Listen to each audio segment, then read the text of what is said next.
here is your host, the voice of the Tigers, Dave Wolo. Good Wednesday, middle of the week.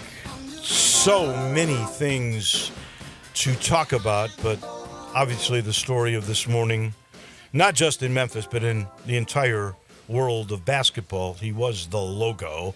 Jerry West passed away this morning at the age of 86. Jerry West was a great player. He grew up in tough circumstances in West Virginia, overcame all of those problems, became one of the great players of all time. Smooth, silky delivery, obviously so cool in form that they said, let's capture that and make that the logo of the NBA. And we could talk a lot about that. And he actually became a pretty good executive overall.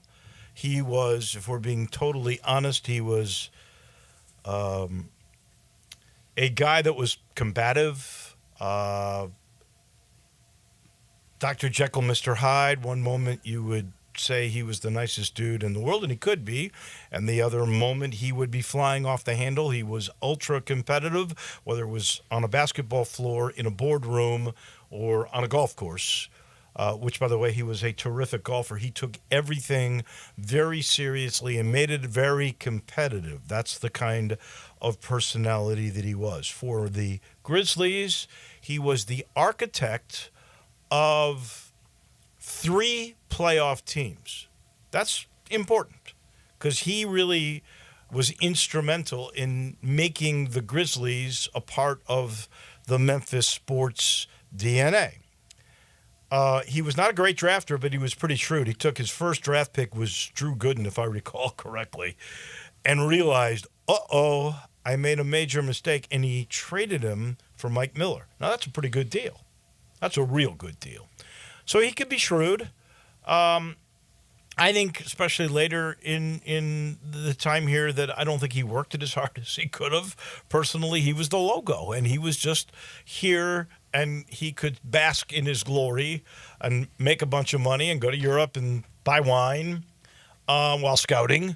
And it worked out really well for him. Here was the key. Besides being the architect for the 3 playoff teams, the first 3 playoff teams that the Grizzlies in Memphis ever had, he gave Michael Heisley and this city instant credibility. I'll never forget when the first word came out that Jerry West was going to be the general manager of this team in Memphis. People were going, what? Really? Jerry's going to live in Memphis? Well, look at the house they gave him at Southwind. My God, 17,000 square feet, I think, on 5 acres of land in paradise, especially for him because he loves golf. It was a heck of a deal. I think he was making $5 million a year, making tons of money in Memphis. Incredible. I don't even think he had to pay for the house. I think the house was given to him. It was the Grizzlies' house because when he left, Michael Heisley moved in, the owner, and would use it when he would come to town.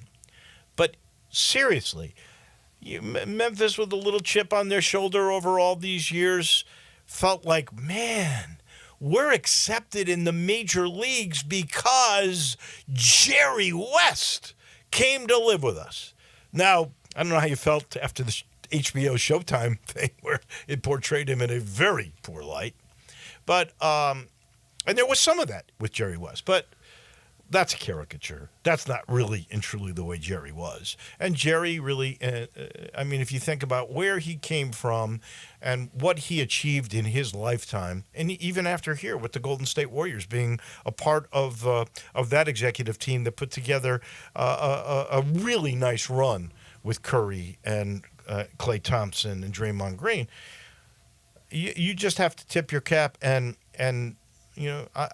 I like to say life well lived, but I don't know if Jerry would feel that way about it, to be honest with you, because I think he was torn about himself. But I think in the long run, where he came from, what he achieved, what he overcame, because I think there were some mental health issues. I really do. I mean, if we're being totally honest, and I think you should when a guy passes, you give the really good side and you magnify the good side, but you've got to touch on the other aspects. And I think Jerry suffered a little bit, and that should is part of his legacy. It is the way it really is. But there's no question, incredibly successful player and I think executive, and he is now gone at the age of 86. U.S. Open opens up tomorrow. I got a call from my guru, the guy that made, I don't know if he wants to take any credit for this when he looks at it, my swing. And he was upset. I'm talking about Ted Butler, who you'll hear on Monday. Ted Butler, he was peeved. He was saying, Wolo, what's wrong with the USGA? Back in my day, they paired a young Tiger Woods with Jack Nicklaus. Jack Nicklaus at the U.S. Open, when they were paired, did not make the cut. Tiger did not win that year, but they played together. The galleries were incredible. I'm sure the television coverage, because I don't remember it at that moment, was incredible. And he was saying, why would the USGA not say, let's put Tiger with Scottie Scheffler? Talk about eyeball pairing, talk about galleries. So you know what the pairing is. The pairing is Scottie Scheffler's won 5 tournaments and a major. Xander Schauffele, who just won a major. And Rory McIlroy, who's won twice this year. Tiger's not even expected to make the cut. I understand where the USGA might be coming in all of this. If Tiger starts to play better, because Tiger said he believes at 49 at the U.S. Open, place where he's won before, he could win. I hope so. I hope he makes the cut, because I'm not sure he can make the cut. I'd love for him to win, but we're going to talk about that and make our picks. That'll come a little bit later with Mickey Barker and then Johnny Lyon, and we'll end the show at 10:45 with our friend Jason Munz. He's written a beautiful story. The Tigers have a strength coach named Darby Rich, and Darby Rich just I'll never forget this. It was while we were at East Carolina. He met for the first time his family. He was adopted, really wasn't that interested, got a Christmas present of one of those, 23andMe, the DNA thing, and found these people, or they found him once he registered. And it's really a beautiful story. So I'll let Jason Munz talk a little bit about that. It looks like we may have a Louisville home and home coming. I actually got a text today from our friend Paul Rogers, who's the voice of Louisville. He's excited about that. Where are we with the AD search? We'll find out. And what's happening with Arthur Kaluma? Jason Munz will join us at the end of the program. It's brought to you in part by Dinstall's, and you know what's coming Sunday. Father's Day. And so you know what happens on Father's Day. If you're my family, you better be listening. You go to Dinstall's, and they got a summer sizzler special that is just for Dad. It's this combination. Cashew Crunch, one of my favorite things in life. Peanut Brittle and Pecan Brittle, which my wife prefers, the Pecan Brittle. All 3 of those, all wrapped up for a special treat that absolutely says, thank you, Dad, in a very, very sweet way. So you can find his favorite sport in chocolate. We're talking, you can get basketballs, footballs, you can get a whole golf set family, or you can get fishing, tennis, all in chocolate. And, you know, it's worldwide award-winning chocolate from Dinstall's. There's the chocolate strawberries. Do I need to say any more about that? It's so good. Grapes, pineapple, and raspberry. Stop this week. Celebrate Dads at Dinstall's. 5 locations where they make it on Pleasant View, Laurelwood, in my neck of the woods, out in the suburbs, Collierville and Germantown, and the quaint little store downtown. They got you covered. Dinstall's. It's special for Father's Day. Aaron Rodgers.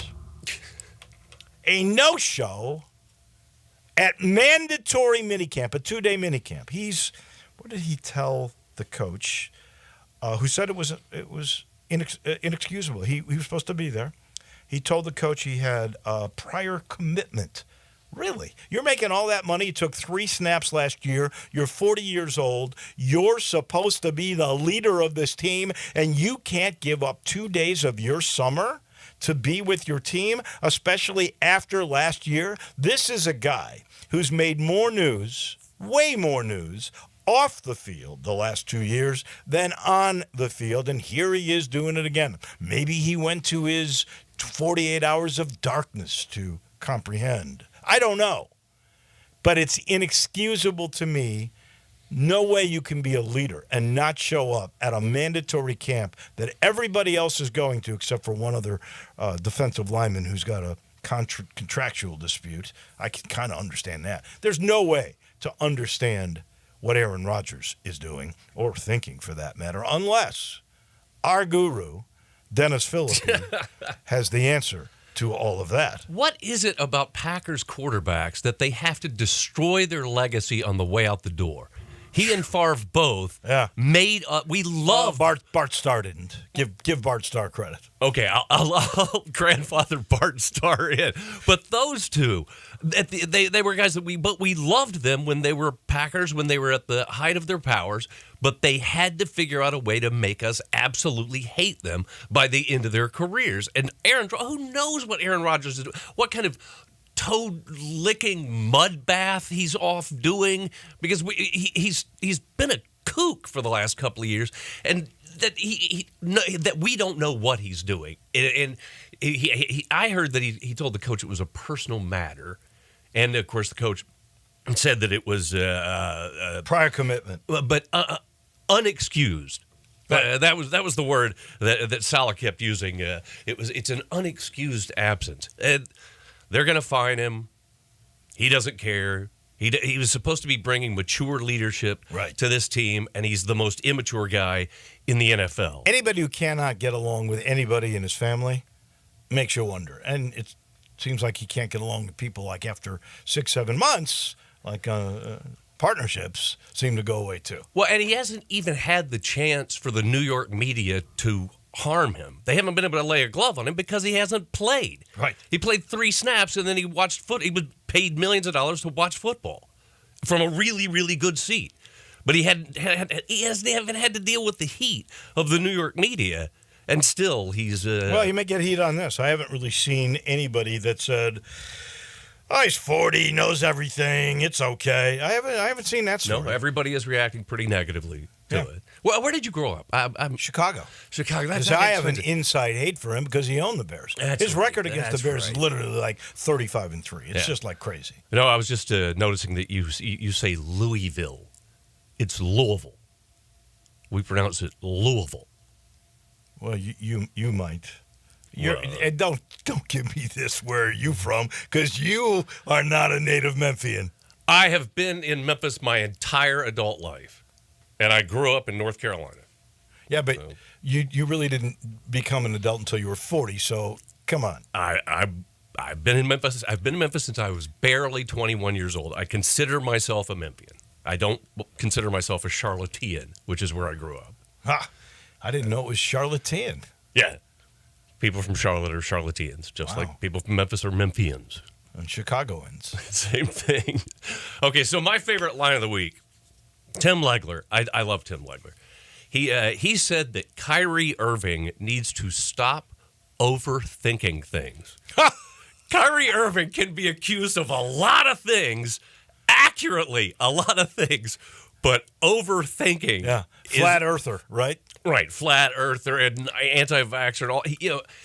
His problem is that Boston can play defense, and I told you last week that there are 2 things that were going to happen. If Porzingis was healthy, he was going to be a huge factor, and that Kyrie, being Kyrie, was going to do something crazy. And what he's done is just not be focused. He can't seem to get his head in the game. He hasn't hit a 3 yet.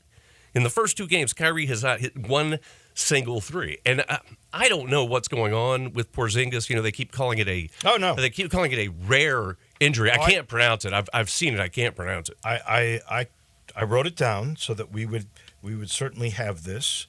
And the injury is a torn posterior tibialis tendon. Right. Which they say is rare, but it's rare, but it's day to day. Well, if you've seen him, he is not walking with one trace of a limp. I know. He seems like he's perfectly fine. And I don't know if you know this or noticed this, but the coach was very subtle about saying that the decision of whether or not he will play has been taken out of his hands. Because as far as Porzingis is concerned, he's going to play. If he just had an ankle and no foot, he would still insist on playing. But they've decided the medical professionals will be deciding whether or not he plays. He will play. I might sit him tonight. Let him have another couple of days of rest because the next game is Friday. And then let him go full bore because I say burn all up you that got to ankle do tonight. is win one of two here. I say burn up that ankle tonight, go up 3-0, and you're not going to lose. Because nobody ever loses when they're up 3-0. That's true. But half a dozen times it's happened that a team has come back that's been 2 down. Started a series 0-2, and they've come. That's happened half a dozen times. They've come back. I guess I don't know if he can do further damage. That's the other issue that you have to sit there and ask yourself. They can play without him. They've proven that they're a very, very effective team without him. They were great I without say him. go ahead, burn that ankle tonight, and if you can't go after that, you're up 3-0. You realize we do have sort of a theme going on here. Aaron Rodgers, Kyrie Irving, both anti-vaxxers. Both kooks. Correct. Yeah, those are a couple of complete kooks. Have we got a third kook you're going to talk about? Dan today? Hurley. Oh, he is. I don't know if he's an anti-vaxxer, but he is kooky. He is a kook. And he just turned down $70 million. And what I love is everybody in the national media has decided that he turned them down because $70 million over 6 years was a low ball offer. Now, you think that's crazy, but he makes $5.5 million at UConn. And the governor of Connecticut, did you see this? The governor of Connecticut came out and said he will personally guarantee that Dan Hurley will be the highest paid men's basketball coach in the country. What is he going to use? State funds to be sure? I don't know who he's going to lean on. He knows a lot of people. The governor of Connecticut's probably a fairly powerful government. It's a little tiny state. Nothing's going on. If you've ever been to Connecticut, there's nothing going on in Connecticut except UConn basketball. Trust me. I've been to stores. Oh, yeah, of course you have. And I've been to Hartford. Yeah.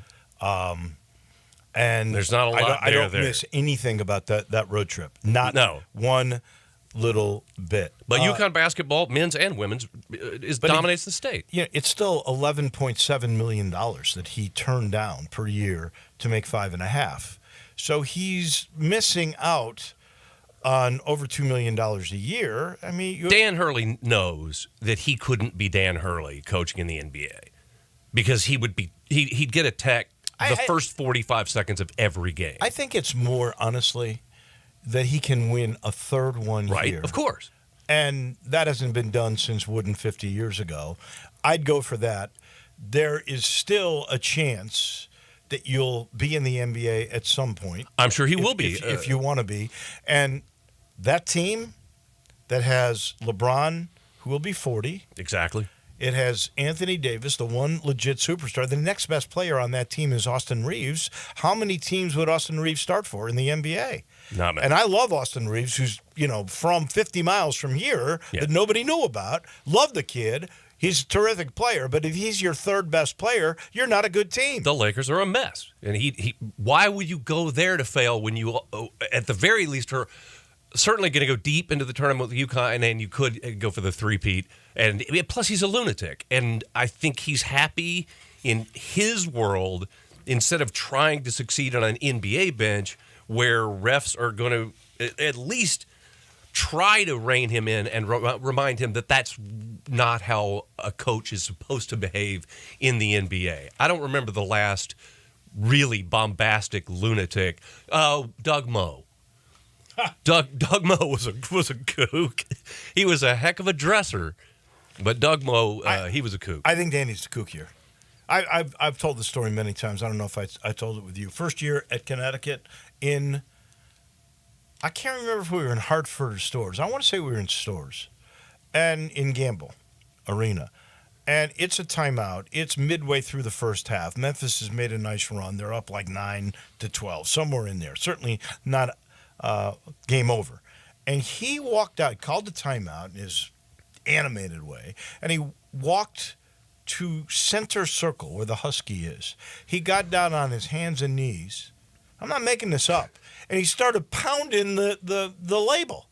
He started pounding the floor like a little kid, then got up and went and chewed out his team. I don't think that stuff's working in the NBA. But he's nuts. He's flat out nuts, but he's smart nuts because he's won 2 titles. and he could win a third in a row. Got anything else? Not really. We got Tiger thinking that he's healthy enough to win the U.S. Open. If Tiger's healthy enough to win the U.S. Open, you and I are healthy enough to win the U.S. Open. He's 49 years old. He's got nothing from the waist down. It's a great course. It's going to be a blast. I'm picking Adam Scott. I know I don't actually get Adam to golf picks. Scott? Yes, I'm picking Adam Scott I because I loved him on Parks and Rec. Time out. I love you, but Adam Scott can't win because Adam Scott, at a qualifier, missed by a stroke his string of 91 straight major appearances, which is incredible, is over. He's not in the field. Adam Scott is not in the field. Scott is not in the field. I just picked him out of thin air because very thin. I liked Adam Scott on Parks and Rec. I just picked him out of thin air. I have no idea who's going to win. I hate that the live guys are in it. I despise all the guys that play live golf. I'm with you. John Rahm out. You know what I said that was? Karma. How can a rich guy get a foot infection? And he's very rich. It doesn't make any sense. It does not. And I love how lately announcers have tried to politely say that DeChambeau isn't a complete asshat anymore. They're like, well, he used to be challenging, but he's matured quite a bit. Yeah. No, he used to be a huge jerk, and now he's just kind of a jerk.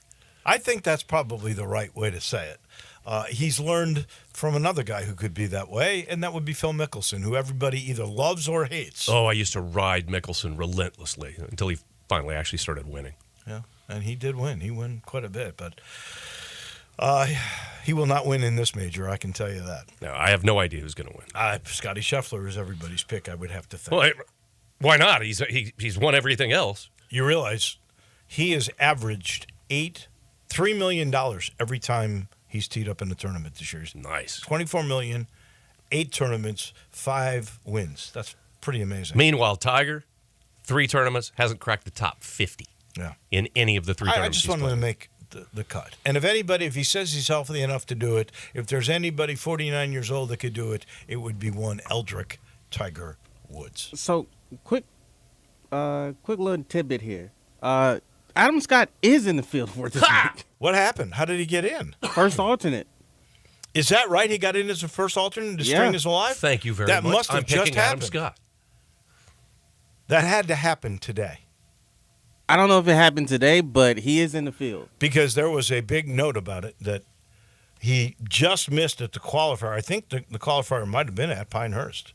And that a string of 91 straight. Wow, good for you. Maybe that'd be the greatest story ever if he comes from being an alternate like John Daly did at the PGA in the 90s. If he did that, it'd be unreal. I know you've interviewed John a bunch of times. I've interviewed John twice. Once in person, once on the phone. Both times, straight up admitted that he was drunk. He did enjoy life, that is for sure. Dennis, we enjoy having you. Thank you so much, Dennis. Speaking of the Spirits is brought to you by the good folks at Grind City. Grind City Brewing, taking care of beerness in Memphis with so many quality products. Their number one seller is their Pilsner, Poppy's Pills. That's what the doctor ordered. There's the India Pale Ale they call the God Hopper. I really do love their Blue Moonish style Belgian wheat ale. They call that the Belga. It is terrific. There's the Amber Lager Thaddeus. There's the Tiger Tail. That is a craft malt liquor unlike anything you've ever had. It's not malt liquor-y. It's really cool, and it's got an extra alcoholic kick to it. It's outstanding, and you can't beat the venue. Go see the brewery. It is right north of downtown. You get a good look at the city and the skyline and the bridges, in particular the M Bridge. It's just north of the M Bridge, and it's got these picnic grounds with umbrellas, and on the weekends it becomes a concert venue. It is terrific. So many good things and reasons to love Grind City Brewing. We pause for a minute. When we come back, Johnny Lyon and Mickey Barker join us. We talk golf. We talk U.S. Open. We make our picks in just a second. Start your day with Sports 56 Mornings with Greg Gaston and Eli Savoy. Weekday mornings from 7 to 10, right here on Sports 56 and 98.5 FM. Simple, smooth, and every sip is easier to last. Tito's handmade vodka tastes just as good with tap water as it does your favorite mixers. Back in the day, Tito distilled, hand-bottled, taste-tested, sent out to a few friends, then taste-tested again to give you the finest juice around. No frills, no flavors, no fancy labels, just the good stuff, just Tito's. For recipes, videos, and more, visit Tito'sVodka.com. Distilled and bottled in Austin, Texas. 40% alcohol by volume, mainly 80 proof, crafted to be savored responsibly. With Wendy's new $3 English muffin deal, you can get your choice of a sausage or bacon, egg, and cheese English muffin with small seasoned potatoes. And with all that for just $3, it really is a proper breakfast, wouldn't you say? Huh? With a light and fluffy toasted English muffin and crispy seasoned potatoes. Go on, Catherine, give it a go. Okay. Jolly good morning. Ah, close love. Grab a proper breakfast with Wendy's new $3 English muffin deal for a limited time. West price and participation may vary. Select request English muffin and discount. Not all products are comparable. See all regular price. Hawaii. I'm Gary York. I'm the service director at Lexus in Memphis. Our service department wants to be more than just a place where you get your oil changed. We do glass repair, windshield replacement, recalibration of your camera and sonar systems, even wheel repair, tire replacement, all the things you would expect from a luxury automotive dealer. Please check out our website. You can schedule your appointment, check out our specials, hours of operation, or if you'd like to do it in person, please reach out to one of our associates at 901-271-5199.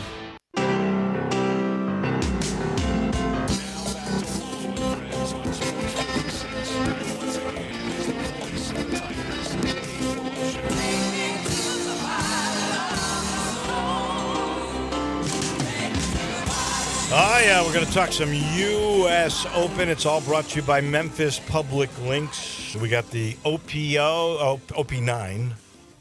That is the parent-child golf tournament this coming Saturday at Overton Park. My son and I, Ted Butler and his son, we're going to play in it.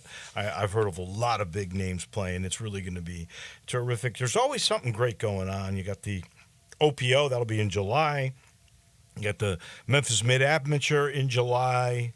You got the Public Links Championship that comes up later in the year. There's always something terrific, and there's so many great opportunities. I can't wait for August 1st when the great new Audubon is going to open with the six-hole junior course. I don't know exactly what they're calling it, but they're innovative. They're always great. You can go to memphispubliclinks.com to make your tee times. It's an amenity that Memphis recognizes, and they've done a great job. Mickey Barker in particular, it is outstanding. And I do want to ask Mickey Barker a little bit about the six-hole short course before we get into everything else. Good morning, Mickey. So I know Audubon's going to open up August 1st for the public for the championship course. What about that short course? Tell me about that. Good morning. Yeah, good morning, Dave. Yes, the short course is fantastic.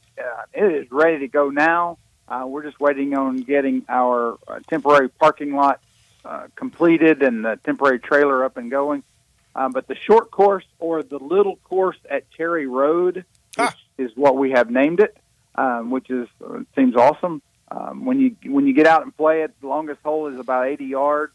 And really it's for anybody. It's obviously perfect for juniors that are starting the game, but it's great for anybody that wants to play a quick 6 holes, and the longest shot being about 80 yards. Real greens, real bunkers, rolling beautiful. terrain. Oh yeah, it's beautiful. Yeah, what will that cost, by the way? We're not exactly sure. There will be a single round charge, which will be very low. Maybe $4, $5, $6, somewhere in that neighborhood, and then there will be a charge that will be by the hour charge, something like $20 for 2 or 3, 4 hours, something along those lines. Cool. So that you can go around a few times. Sounds fantastic. That is for sure. All right, let me bring in our friend Johnny Lyon, who still leads the picks, right? Zach, how do we stand here? We got a little bit of change in the format. Ooh, we do. A change, a new leader. Is it you? No, same leader. Johnny's still picking one. Okay. I mean, he's picking last. Excuse me. He's number one. He's number one, but he's picking last. Okay. And then I will be picking before him in second. Wow. Big movement. Who is? And then Mickey will be picking first, and you'll be picking second. Okay. Mickey is in last. I'm in second to last. You've made great moves Zach Boyd after a very, very slow start. Johnny Lyon, let me bring you in. Let's start with Tiger Woods. Ted Butler was very upset. He thought they should have paired Scottie Scheffler and Tiger Woods. That pairing, by the way, is Scheffler, Schauffele, and Rory. It's a pretty good pairing. Any thoughts about that? And and I'll ask you about this, do you think Tiger, who said he's healthy and he's fit, do you think he makes the cut? Good morning, Johnny Lyon. Hey, Wolo. Yeah, good morning. Excited about playing at Pinehurst. I don't think Tiger's going to make the cut. No, that's a very tough course. He's not playing that great, but I've played there before. It's real sandy. You get all kinds of weird lies, and it's like sand traps all over the place. But I do not think Tiger will make the cut, and I'm also pretty shocked that they gave him the Bobby Jones Award. But why are you shocked? Well, I mean, he's been arrested for drugs and scandals, and he's not exactly living the life of Bobby Jones. Well, he's had some marital issues. I would agree with that. I don't know about the drugs. Yeah, I mean, he was arrested for being on drugs on the side of the road when he ran off the road. You know, it's public knowledge that he was on. Oh, he was. Oh, yeah. But that was Xanax, Dilaudid, Vicodin. That was that. Yeah, those were prescription drugs that he was doing for issues that he had at the moment. I do remember that now that you bring it up. Interesting.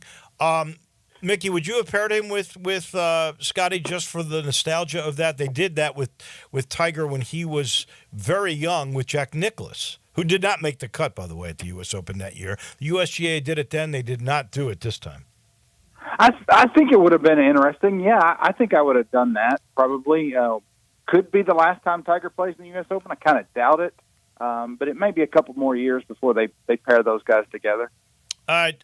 Johnny, John Rahm is out, but there was really good meetings between the PGA board, including Tiger Woods, and I think Rory McIlroy was in on this conversation, and the PIF guys, the PIF guys from LIV. I guess they met with the Saudi prince face-to-face for the first time. Everybody walked away feeling pretty good. Still some issues about team golf, probably reparations or how they'll let the players that left the PGA Tour for LIV back in. What are you hearing? What are your thoughts on this thing all coming together? Probably not this year, but at some point. Well, you know, the LIV Tour played opposite the Memorial, so you flip channels and see how they were doing. And they were playing at Houston with the LIV. The leaderboard was not so stellar. I really think the LIV is getting desperate. There was very few people there. The excitement has worn off. The newness of the LIV Tour.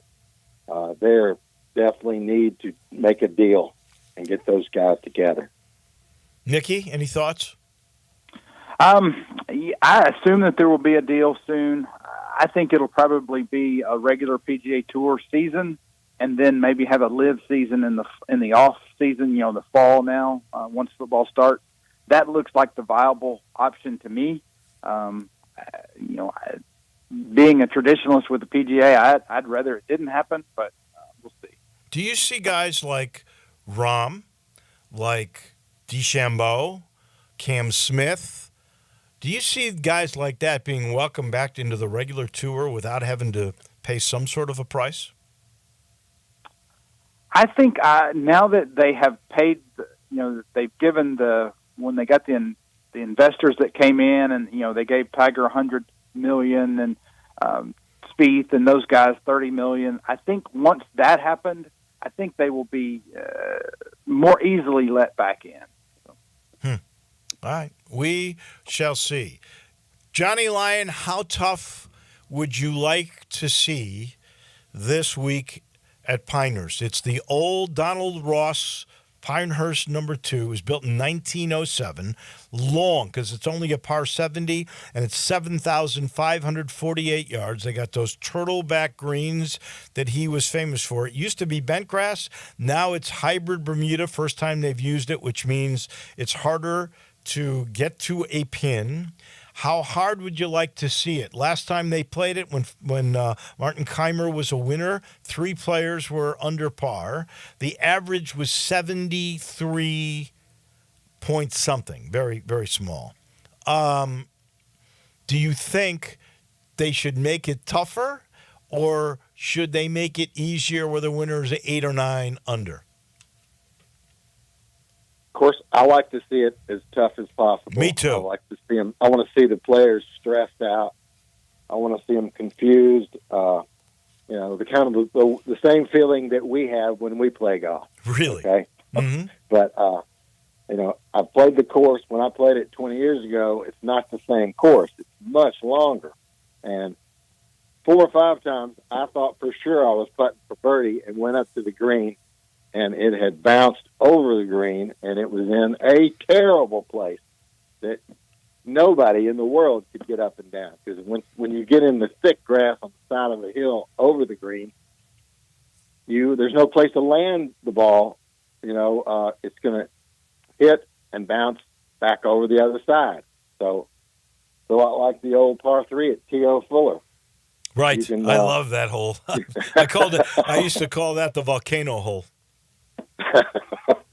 Yeah, I like it tough, and I hope they get it as tough as they can and speed up the greens and make it a challenge. Mickey, your thoughts on the toughness of what a U.S. Open should be, and in this one here with the new putting surfaces on a traditional golf course? Yeah, I would love to see, maybe even par, 1 under, somewhere in there be the Sunday score. I'm with Johnny. I want to see it as tough as possible, make these guys really work for it, not be able to fly the ball right to the hole. I think it's only going to bring out the best golfers. I think the cream will still rise to the top. You'll have Scheffler and Schauffele and Morikawa. They're still going to be right there.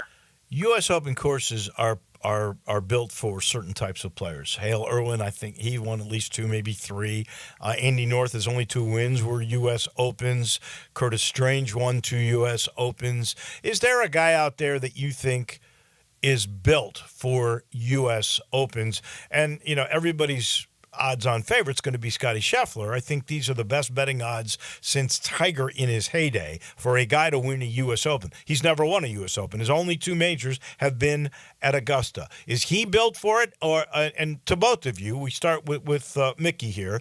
Who do you think is built for the U.S. Open?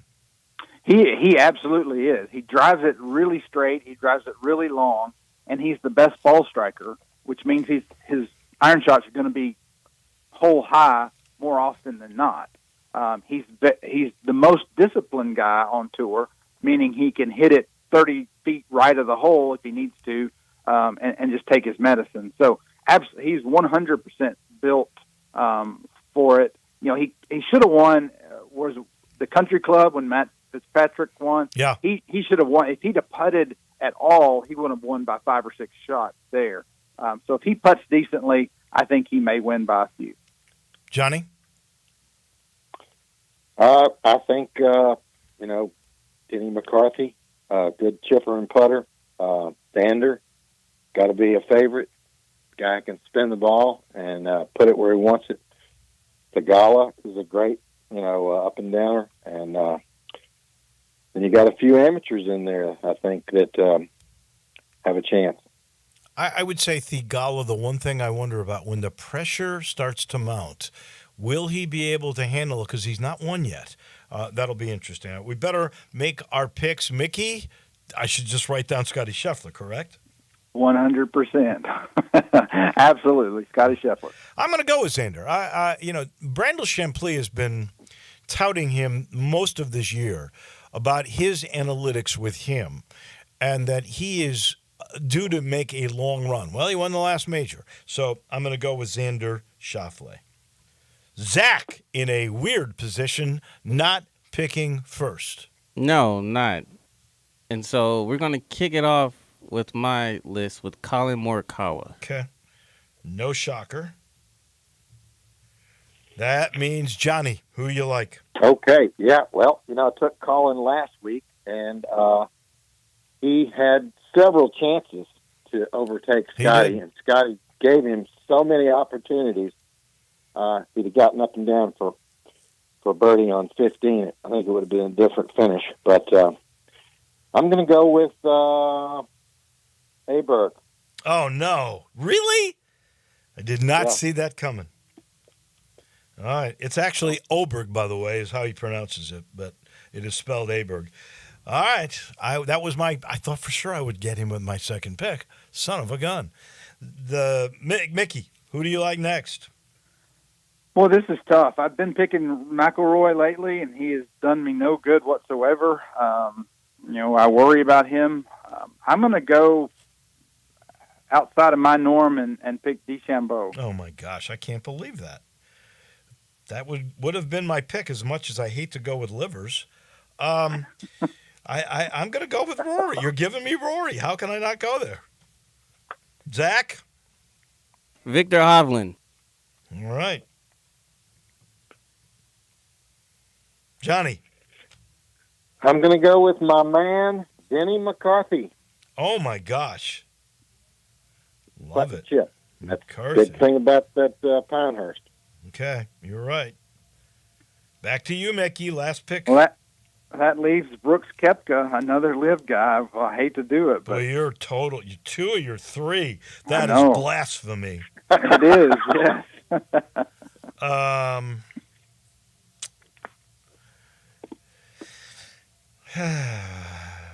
Nobody took Matthew Fitzpatrick. Is that correct? Correct. I got to go with the defending champion. I'll take Matthew Fitzpatrick.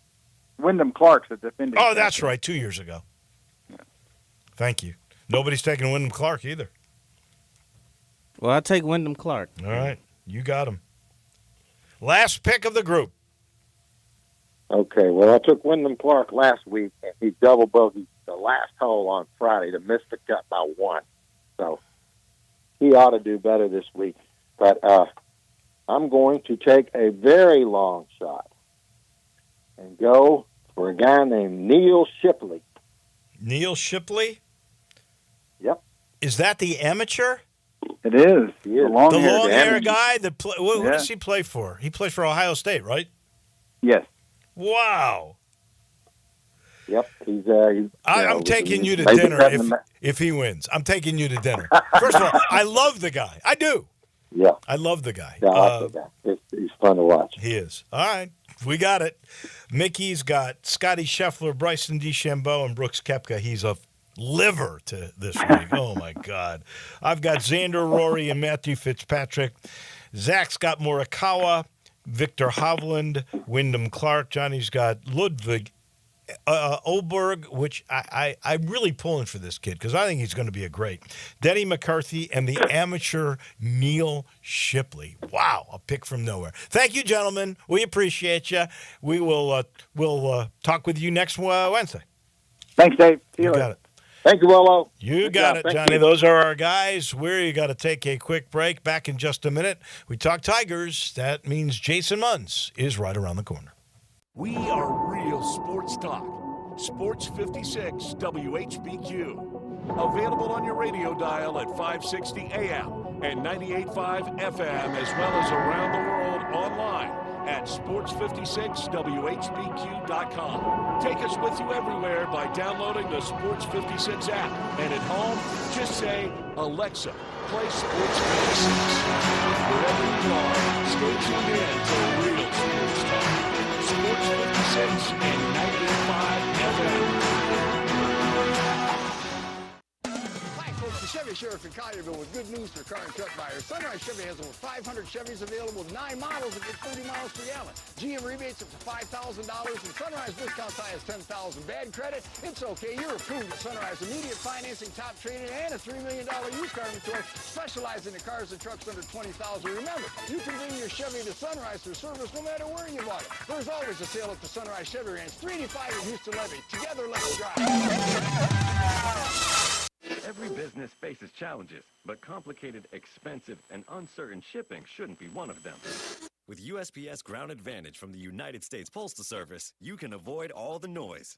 No more unexpected surcharges, hidden fees, or complex rate structures. It's just easy, cost-effective, and dependable shipping.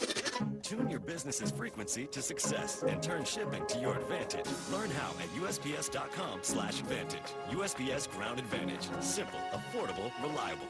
Hi, this is Troy Fiveash, owner of Fiveash Roofing. In these uncertain economic times, there are so many things as a contractor and a business owner that I cannot control. The rising cost of materials, not to mention fuel and transportation costs. In the last 2 years, shingle prices have almost doubled, and commercial materials have doubled. And I don't have to tell you what fuel costs these days. But you know what I can control? How much markup I put on a project. I have always prided myself in knowing I never gouge a customer. But in an effort to ensure my crews have work and my customers are being treated fairly, I have lowered my profit margin, hoping to give you a price you can live with and keeping my crews busy. So if you need a roof or gutters, please give us a call. Fiveash Roofing, fair, honest, and ethical. Fiveash Roofing, a proud sponsor of Tiger Athletics and a member of the Tigers home team. 367-0050 or MemphisRoofer.com. 367-0050 or MemphisRoofer.com.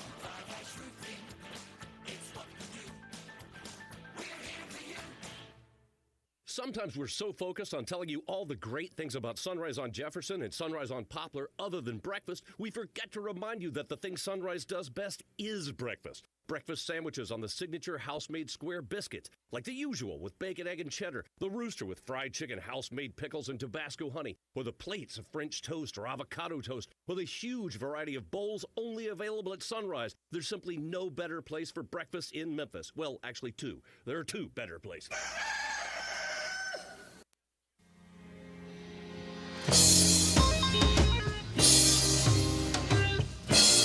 Now back to Wolo and Friends on Sports 56. Here once again is the voice of the Tigers, Dave Woloship.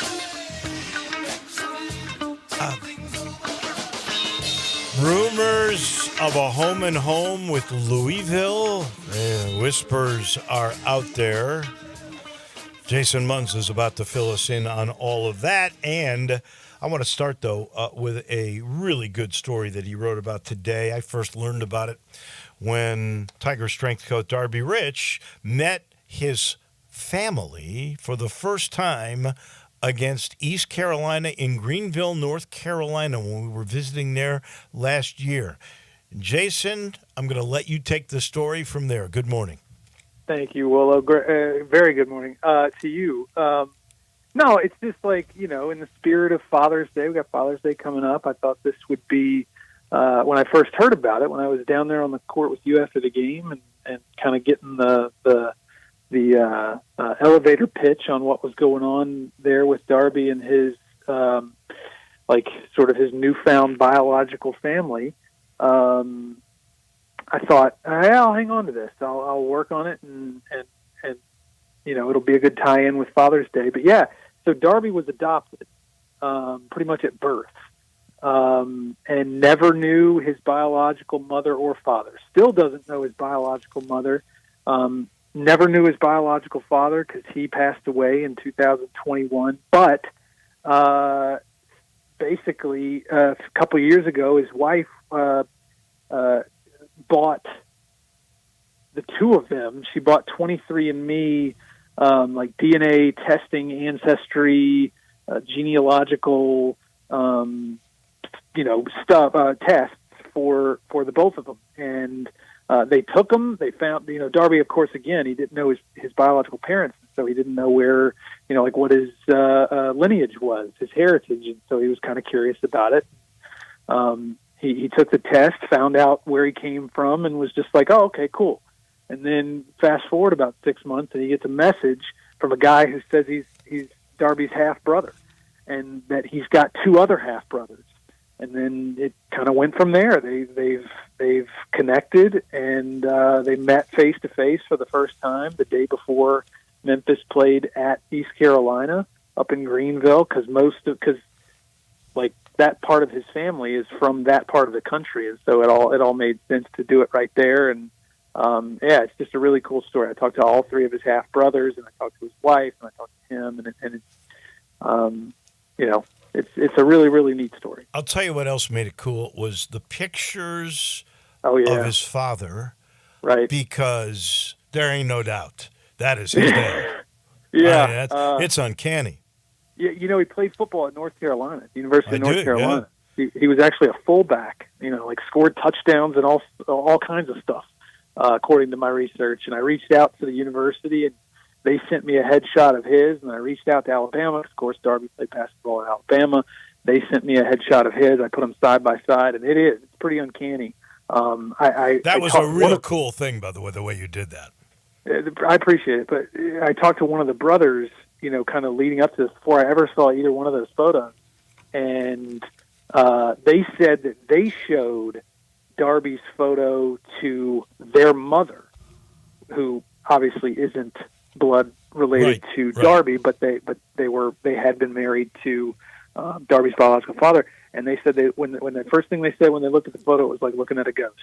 So it really is. If you get a chance to see the photo over at commercialappeal.com, it's pretty striking, the resemblance. Go read the story and see it all. It's a really terrific one. Good job, Jason, on that one. Thank you. All right. It's so funny. After I talked to you this morning, I get a call from Paul Rogers, the voice of Louisville. He goes, Wolo, have you heard this story? I said, yes, I just heard about it. 4-game home and home. Is that really going to happen with the dreaded Cardinals? I think so. I listened to the interview that the assistant coach gave yesterday on social media, and he said that they are working with their athletic director, and then obviously their athletic director is working with the people here at Memphis to try and get something going. He says in the interview, he said, no promises, but we are working very hard to try and get what he called a 4-year series on the books starting next season. He didn't really have any other specifics besides that. Obviously, that would be a huge deal. Memphis and Louisville. Memphis has not played another opponent more than Louisville ever in history. Not Southern Miss? I thought Southern Miss may have surpassed Louisville because Louisville got out of the league. Memphis still played with them for a while. It's close, but 90 times Louisville and Memphis have played. I think Southern Miss is somewhere in the 80s. Cincinnati, I think, is around 86. Yeah. But Louisville is, according to what I saw, Louisville's number one in terms of games played. They have not played since December of 2017. I checked with Memphis and was told that there had been some discussions of a home and home with a neutral site game also thrown in the mix, which where would they do that? They obviously none of this is done. Should preface all of this by saying none of this is finalized or done. It's all just discussions right now. But what Memphis told me is that the discussion was a home and home with a neutral site in Nashville. So, wow. There you have it. I think it's you put the 2 and 2 together, and it seems like they are, both sides want this to happen. It's just feels like it's just a matter of time. I'd rather see a 4-game home and home than one in Nashville. I'd take it, believe me. But I don't understand the logic in that. Like, if you were playing Tennessee and you did a home and home with one in Nashville because both teams want to recruit Nashville and both fans can get 50-50 on the seats, I get that. I'm okay with it. Arkansas and Memphis, if you wanted to do a home and home with one in Little Rock, I could do that. Right. But I don't get Nashville for Louisville. So, obviously they've got a new head coach who came from the College of Charleston. Pat Kelsey. Pat Kelsey. So I wonder if maybe when they were at Charleston, did they recruit Central and East Tennessee while they were there? I don't know. Maybe that's the reason why, though. Or maybe maybe they feel like Louisville has ignored that part of their recruiting footprint for a long time, and they're trying to fire that thing back up. Again, I don't know why or if even that is how it's going to work. Again, the assistant coach said on Twitter yesterday that they were working on a 4-game, a 4-year series. So we'll see. We'll see how it all shakes out. I would rather that had come from Pat Kelsey than Brian Cloman, the assistant, but we'll take it. At least I have to agree. It is something there. All right. Since we're speaking Louisville, down the stretch we hear could be the chant for those waiting for the athletic director story to come to a conclusion. What are you hearing? So, yeah, I think it is getting down to, the nitty gritty here, where, I would suspect that, we are probably Memphis is targeting some finalists. I don't know that they've actually formally, decided on finalists, but we wrote over the commercial appeal. We put out a list of candidates. It was like 9 or 10 candidates whenever Laird left back in April. And it's as time has gone on, it feels like it's been it's still a pretty good list. Jeff Crane, Alan Green, who is at Tennessee now. He was a former athletic director at Auburn, former athletic director at Buffalo. Adam Walker, who spent some time here at Memphis, is now at Kansas State. A lot of time there here. Yeah, Ryan Alpert, who's another administrator who was here for a time and is now working at Tennessee. Yeah, so you have two guys from Tennessee, huh? Yeah, so I mean, that would be. Those are kind of the names that I'm hearing more than any others right now. Jeff Crane, obviously the interim athletic director, has been here for a number of years. Was right there by Laird's side as the stadium deal got done and the FedEx NIL deal got done. So, but yeah, I do think that we are kind of closing in on getting something, getting down to one. Who gets their deal done quicker, the Los Angeles Lakers or Memphis with an AD? Yeah, oh boy, you got to think it's the Lakers, right? I mean. Yeah, they got to because the draft's in 2 weeks. So they were really about ready to get it done just a couple of days ago. So you got to figure that's going to get done. Well, that's a win. That's a win for college basketball. I'm glad. Could not agree more. Stick around. All right, last thing. You got about a minute. Arthur Kaluma. What the heck is the status on the kid from K-State that would be the perfect replacement for David Jones? So last week I was on with you and I sort of gave you my take that it wasn't likely, that it was unlikely that Memphis was going to end up getting Arthur Kaluma, and I stand by it. A week later, I stand by it. In fact, I'm even more convinced today that it is, not going to happen. Quite a long shot for that to happen for a variety of reasons. Thank you, my friend. I appreciate it. We'll talk to you next Wednesday. All right. That's our guy, Jason Runs from the Commercial Appeal, brought to you by the Eflin Insurance Group. You know how they do it. They do it with collaboration. I want you to think quality, no sacrifice of all, at great service, just getting to know you, sitting down and picking your brain. What's important? What's your budget? And they'll protect your home, your car, and protect your future with life insurance. Same with small to mid-sized businesses. They'll get to know you, your product, your employees, your budget, and then they'll find the perfect commercial insurance. All you got to do is call 901-386-GER. That's because they're big Tiger supporters. 901-386-4777, the Eflin Insurance Team. That'll do it for us today. We'll have another busy day tomorrow. Fox Sports is next.